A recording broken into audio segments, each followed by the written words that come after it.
vontade de Deus, Maria poderia sim ter dito não. Imagina só, Maria ter dito, não, eu não quero, porque imagina só, uma mulher, na verdade uma adolescente de 14 anos, naquela época, né, uma adolescente pra gente, descobrir que tá grávida, sem nunca ter se unido corporalmente a nenhum homem, e ela não ter casado ainda, porque naquela época ela não era casada com José, era apenas prometida a casamento, era como se fosse um noivado. Então naquela época, mulheres, né, que ficavam grávidas, geralmente que traíam o marido, que ficavam grávidas fora do casamento, porque se Maria tava noiva de José, e ficou grávida sem nunca ter tido relações nenhuma com ele, e tanto ele quanto Maria sabiam que eles dois nunca tinham se unido corporalmente, então o que José pôde pensar, e o que todo mundo ia pensar de Maria quando soubesse que ela estava grávida, era o quê? Que ela tinha traído José. E o adultério naquela época, mulheres que traíam os maridos, elas eram apedrejadas. Então você tacava a pedra na mulher, ela morria assim, apedrejada, através de várias pessoas tacando pedras e pedras nela. Imagina que morte cruel, né? Então, Maria não se importou com isso. Maria simplesmente se prostrou e disse, faça-se em mim segundo a vossa palavra. Faça a vontade de Deus em mim, eu sou uma serva do Senhor. Né? Então, a obediência dela a Deus foi muito mais forte do que tudo que ela poderia pensar, todo o sofrimento que ela poderia pensar na época. Porque provavelmente ela deve ter pensado isso, que a família dela poderia fazer com ela, que José poderia abandonar ela. Inclusive, tem uma passagem bíblica, eu também não me lembro a passagem, o livro para dizer para vocês, mas tem um momento em que José, quando ele descobre da gravidez de Maria, ele pensa realmente em deixar Maria, em se separar dela, em deixar ela sozinha, porque ele acha realmente que se ela estava grávida, ela só poderia, se ela não teve relações nenhuma corporais com ele, então ela só poderia estar grávida porque ela se uniu corporalmente a outro homem, ou seja, ela traiu ele. Então ele pensa isso. Mas daí, durante um sonho, Deus envia um anjo, e esse anjo, ele explica para José, e ele diz que José deve assumir Maria, que José deve continuar com Maria. E a partir de então, José muda de ideia, né? José não deixa ela. Então, voltando ao assunto, Maria, ela foi obediente a Deus. Basicamente isso, nessa parte da anunciação. A partir daí nós já sabemos a história, né? Maria, depois disso, vai anunciar que vai ficar grávida. Uma coisa que eu também gostaria de tocar no assunto é sobre Maria nos evangelhos. Maria na Bíblia em geral. Ela aparece diversas vezes na Bíblia, mas nem sempre ela aparece com o nome de Maria. Né? Ela pode aparecer sendo chamada de Maria aqui, por exemplo. Ela pode ser apresentada na Bíblia com o nome de Maria, Mãe de Deus, ou apenas de Mãe de Deus. Ela pode também ser apresentada na Bíblia com o nome apenas de mulher. E ela aparece, sim, em diversos evangelhos, diversas passagens, demonstrando estar sempre ali com uma mãe zelosa perto de Deus, né? Então, a parte dela na Bíblia está sempre influente, até porque ela foi uma pessoa muito influente na história de Jesus, né? Foi ela que gerou Jesus, foi ela a escolhida, né? Como se diz aquela música, uma entre todas foi a escolhida. Entre todas as mulheres, ela foi escolhida. Uma outra coisa que eu gostaria de passar com vocês é uma passagem também que fala sobre as bodas de Caná. Era um casamento que estava tendo, e nesse casamento ocorreu o primeiro milagre de Jesus. Então, Maria e Jesus já estava mais velho, eu não lembro agora que idade aproximadamente ele estava, mas ele já estava na fase adulta dele, e tanto ele quanto Maria, eles foram convidados para esse casamento. Iam ter uma cidade, eles foram convidados. As pessoas naquela época, nos casamentos, eles tinham a mania de servir muito vinho. A bebida era uma coisa que animava os convidados, então que deixava as pessoas mais alegres e que animava ali o casamento. Só que eles tinham a mania de sempre servir, primeiramente, para os convidados, o vinho mais gostoso, né? O melhor vinho para os convidados. E depois, no final da festa, quando todos estivessem mais embriagados, mais bêbados e não estivessem ligando tanto para o sabor do vinho, as pessoas, os donos da festa naquela época, costumavam a servir os vinhos menos saborosos, né? Os vinhos de menor qualidade, não tão bons. Então, primeiramente, os vinhos melhores e depois, no final da festa, os vinhos piores, né? Assim, quando as pessoas já estivessem embriagadas. Então, Maria e Jesus, eles foram convidados para esse casamento e esse milagre é chamado de bodas de Caná. Eles foram convidados e chega um instante da festa em que Maria é dito que acabou todo o vinho da festa. Então Maria percebe isso e ela percebe que estão falando que acabou todos os vinhos da festa, não havia mais nada de vinho, e ela chega para Jesus e ela fala isso. Eu não lembro a passagem de cor, senão eu procurava agora na Bíblia, mas se eu não me engano essa passagem é em João, que é as bodas de Caná. Então ela chega e avisa para Jesus que todo o vinho da festa acabou. E agora, como vai continuar a festa? Porque a festa naquela época era basicamente movida a vinho, a diversão que alegrava as pessoas. Se acabou a bebida, era basicamente acabou a festa, significava naquela época para eles. O fim da bebida era o fim da festa. Então ela chega para Jesus e Jesus não entende, né? Ele diz para ela, o que eu tenho a ver com isso? Não é chegada ainda a minha hora. E ele chama ela de mulher, né? Então nesse momento Maria é citada, mas não com o nome de Maria. Ele chama ela, no final da frase, ele fala, basicamente, o que eu tenho a ver com isso, né, de ter acabado o vinho? Ainda não é chegada a minha hora, não chegou a minha hora ainda, mulher. Ele chama ela de mulher. Não chegou a minha hora de quê? Como assim, né? O que ele quis dizer com isso? Não chegou, ele quer dizer que ainda não chegou a hora dele de fazer os milagres, né, de demonstrar o poder todo-poderoso que ele tinha. Não chegou ainda a minha hora, ele diz pra ela. Só que como toda mãe que tem certeza do que está falando, né, Maria sentia que era a hora exata de Jesus começar a iniciar os seus milagres, de ajudar as pessoas. Então ela vira para os servos, para as pessoas, né, os ajudantes da festa, que na Bíblia são chamados de servos, são os empregados, os ajudantes da festa. Então ela vira para esses ajudantes e ela diz para eles, façam tudo o que ele vos disser, apontando para Jesus. Então falando para os servos fazerem tudo o que Jesus falar a partir de agora. Então Jesus cumprindo, né, Jesus obediente a Maria, porque basicamente ela impôs, né, ela disse, façam tudo o que ele vos disser.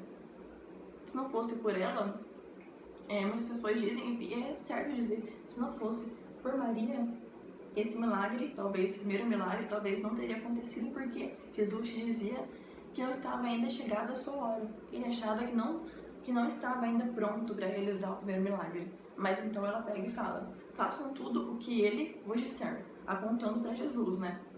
Aí Jesus então obedece a sua mãe.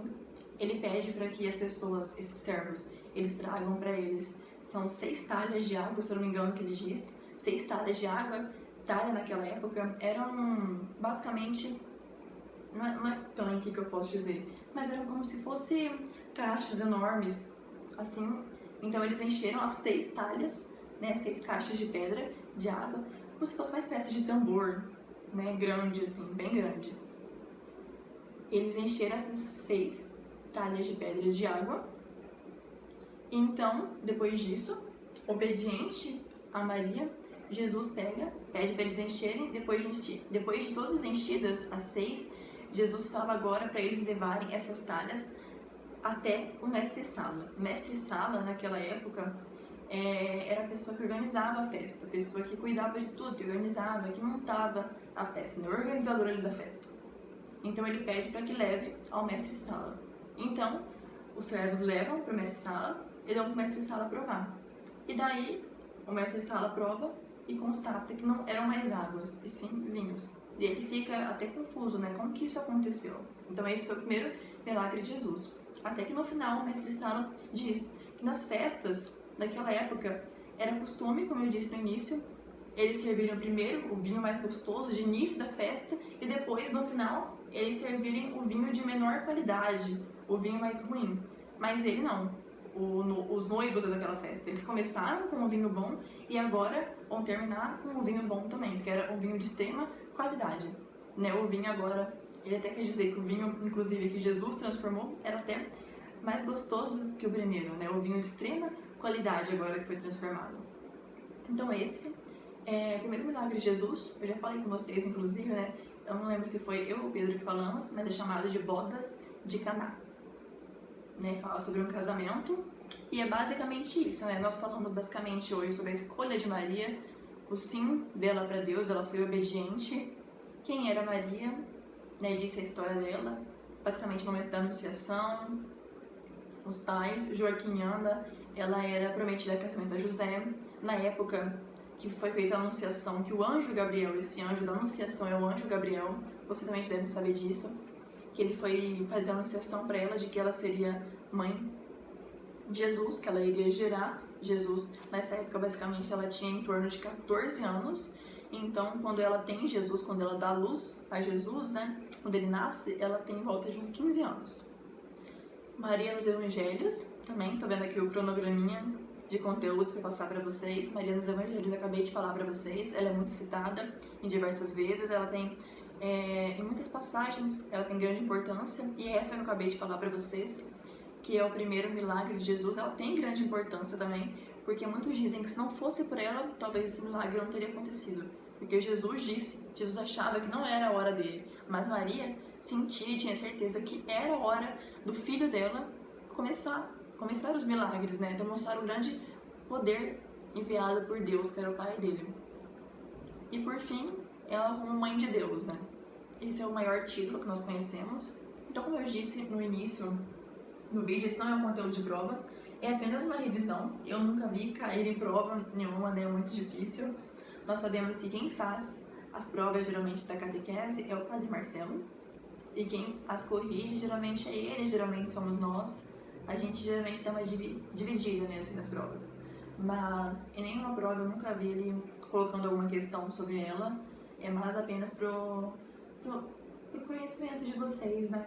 Para a formação de vocês como cristãos. É importante para um dia, se alguém quiser conversar sobre Maria com vocês, vocês falarem, mostrarem o conhecimento. Algum dia também, se os pais de vocês perguntarem alguma coisa, quiserem saber quantos anos Maria tinha, como é que era, como é que era o nome do homem que era prometido em casamento a Maria naquela época, o primeiro milagre de Jesus, o que aconteceu, que é basicamente chamado de transformação de água em vinho. Então, se vocês um dia escutarem isso, desse milagre em que Jesus transformou a água em vinho, foi o primeiro milagre dele, e Maria tem um papel muito importante, porque ela estava ali do lado, e ela que incentivou ele a realizar isso, ela que incentivou ele, dizendo, né, tipo assim, não através das palavras, mas também através dos atos, dizendo para os servos fazerem tudo o que ele vos disser. Ou seja, é chegada a hora, sim, dele iniciar os milagres. E é basicamente isso, gente. Esse conteúdo agora de maio, que a gente vai entrar agora, é basicamente isso. Eu tô até adiantando, né, porque hoje abril a gente já tinha terminado. Agora, próximo conteúdo, o Pedro, ele vai fazer a continuação desse vídeo, falando basicamente sobre a virgindade de Maria perpétua, que nós já iniciamos aqui, né? Eu disse basicamente para vocês que uma mulher virgem, uma mulher casta, pura, que nunca teve relações com homem algum, que nunca se uniu corporalmente com homem algum. Imaculada Conceição, imaculada porque ela era virgem, pura. Ele vai continuar então falando da virgindade perpétua de Maria, tô dando uma olhada aqui no cronograma. Ele vai continuar falando sobre a Conceição Imaculada, a Assunção de Maria ao céu, a poderosa intercessão de Maria, e ele também vai vir dando uma revisãozinha sobre os sacramentos de serviço, né? Na semana retrasada nós já dissemos, eu disse para vocês, dei aula sobre os sacramentos da iniciação cristã, né? Batismo, crisma e eucaristia, sacramentos que nos inserem na vivência cristã. Depois nós temos os sacramentos da cura, né? A extrema-unção e a confissão, e temos por último os sacramentos do serviço, que são a ordem e o matrimônio. Então o Pedro vai fazer uma revisãozinha básica também, porque a partir de agora todos os conteúdos que nós formos ver, né, ter acesso, vai ser basicamente conteúdos de revisão.